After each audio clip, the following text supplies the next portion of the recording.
Assalamualaikum warahmatullahi wabarakatuh. Huwallazi arsala rasulahu bil huda wa dinil haq liyuzhirahu ala kulli wa kafa billahi saida.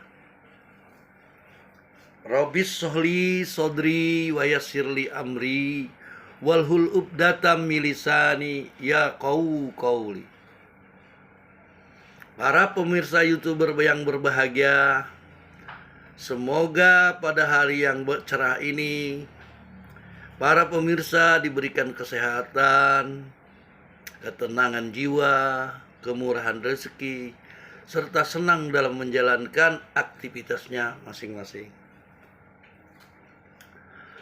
Kali ini Al-Fakir masih tetap membahas nasab dari klan Ba'alawi atau para pendatang imigran yang dari Yaman.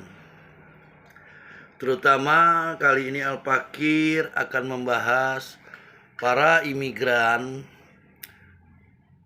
Yaman ini sangat banyak sekali yang datang ke Palembang pada akhir abad 18 dan awal abad ke-19. Mereka ini, para imigran ini memang didatangkan oleh Belanda. Tujuannya tidak ada lain dan bukan adalah untuk membantu perjuangan, membantu Hindia Belanda.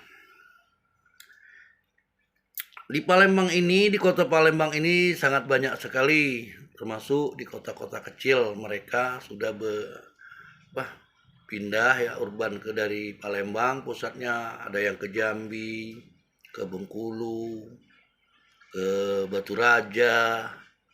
Sangat banyak sekali lah keturunan imigran Yaman ini yang mengatasnamakan mereka ini keturunan para habaib atau keturunan Rasulullah.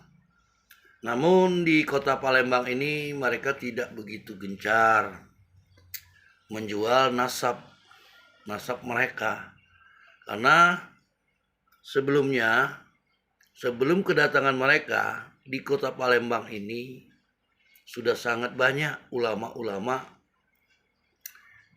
yang pengalamannya atau ilmu keagamaannya sudah sangat tinggi. Beberapa banyak pesantren,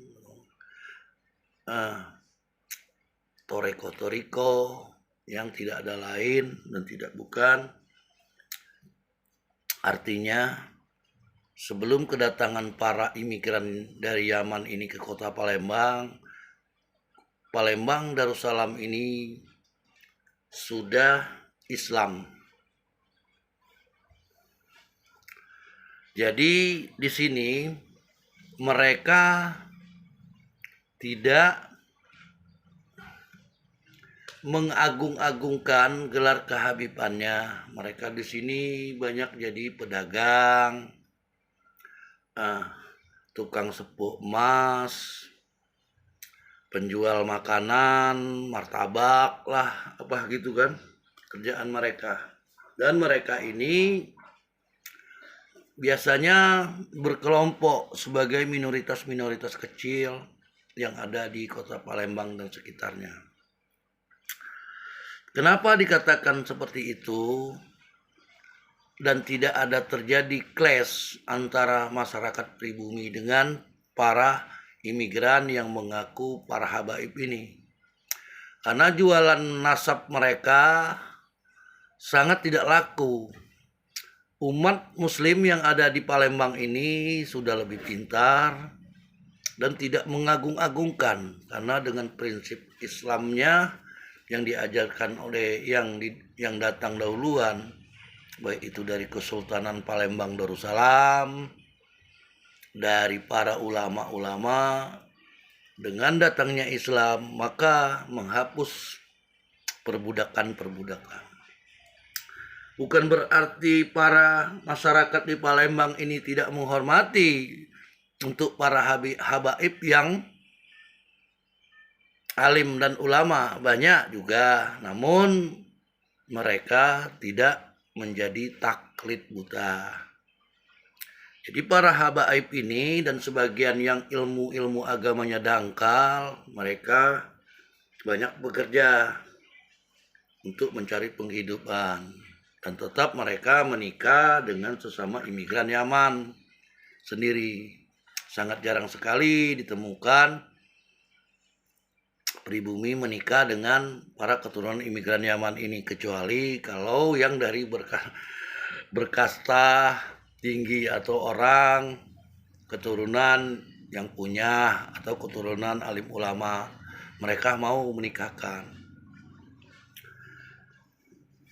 Nah, itulah sekelumit gambaran tentang para habaib atau para imigran yang datang ke Sumatera Selatan, Palembang pada umumnya, walaupun sangat banyak. Di sini juga kami di Palembang ini sebenarnya tidak mengetahui secara pasti Mbah Priuk itu yang berasal dari Palembang, lalu menyebarkan yang di makam Mbah Priuk itu yang katanya berasal dari Palembang. Banyak warga dari sejarawan yang ada di Palembang ini tidak mengetahui secara pasti apakah itu benar, apakah dia memang benar-benar habaib atau bagaimana ya, kita tidak tahu di Palembang sini. Bahkan ada yang ngaku-ngaku cicitnya Mbah Priuk yang berasal dari Palembang itu tidak lain dan tidak bukan, menurut pandangan Al-Fakir, hanya ingin mencari popularitas. Sah-sah sajalah, namanya cari cuan ya. Jadi para habaib ini kalau ingin mendapatkan masa atau para muhibbin yang sangat banyak, itu pasti mereka merantau ke Pulau Jawa.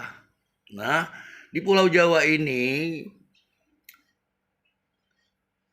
mereka banyak pendukung para muhibbin yang pengikut taklid buta ini.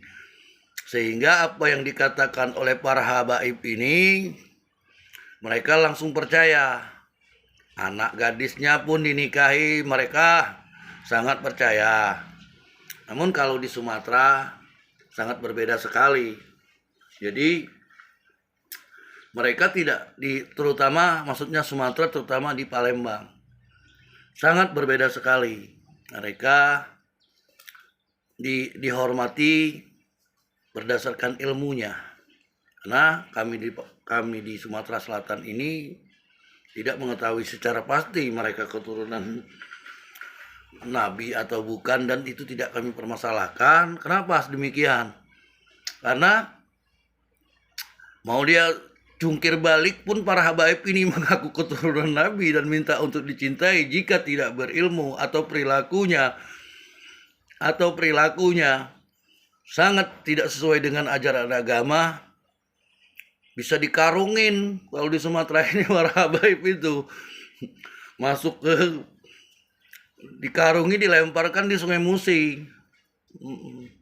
Apalagi di zaman PKI dulu, setelah meletusnya pasca PKI, di pasar ikan di Palembang ini banyak sekali sejarah jari-jari orang yang tergolong kaum PKI tersebut.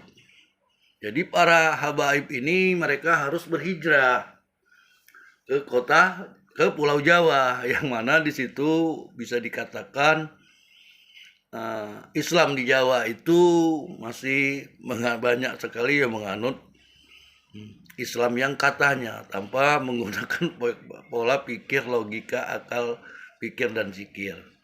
Dalam hal ini bukan semuanya di Pulau Jawa ini yang seperti itu, banyak sekali sih sebenarnya ulama-ulama yang mumpuni. Namun para habaib ini yang mengaku keturunan Nabi ini harus berhijrah. Nah, kalau di Palembang sendiri mereka jualan nasab sangat tidak laku, bukan laku, malah dibenci oleh masyarakat. Akibatnya akan mengganggu aktivitas kehidupan dan keluarga para habaib ini. Jadi mereka harus berhijrah, lalu memproklamirkan diri sebagai keturunan Nabi yang sampai saat ini kita tidak tahu mereka keturunan yang kita tidak tahu, dan kita tahunya Ubaidillah itu tidak tersambung kepada Isa al-Muhajir yang dikatakan oleh klaim mereka, bahwa ada sebagian para ulama yang mengatakan Isa tidak pernah merantau ke Yaman. Jadi para habaib ini kalau mau dipuja-puja oleh para muhibinnya, ya mereka harus berhijrah.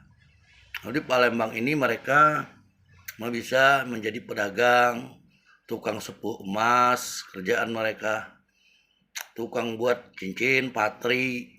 Itu yang dilakukan kaum imigran ini. Kan kami bilang mereka itu adalah orang Ayib, pedagang-pedagang di Lemabang, di Pasar Cinde. Kadang mereka berdagang burukan atau berdagang pakaian bekas, elektronik bekas. Itu yang mereka lakukan bagi yang bukan yang berilmu keagamaannya tinggi. Namun bagi yang berilmu agamanya yang cukup tinggi, mereka masih tetap dianggap sebagai habaib untuk memimpin. Namun ajarannya tidak ada yang melenceng, yang bersifat takhayul khurafat. Nah, demikianlah apa yang dapat Al-Fakir sampaikan, bahwa memang banyak sekali di Palembang ini para imigran Yaman yang mengklaim juriah Rasulullah atau para habaib ini. Namun mereka lebih santun lah. Sebagai pendatang mereka sadar diri bagaimana karakter watak orang Palembang yang sebenarnya. Jika mereka mengklaim, apalagi mengkafir-kafirkan, bisa berabe urusannya. Billahi taufik wal hidayah. Wassalamualaikum warahmatullahi wabarakatuh.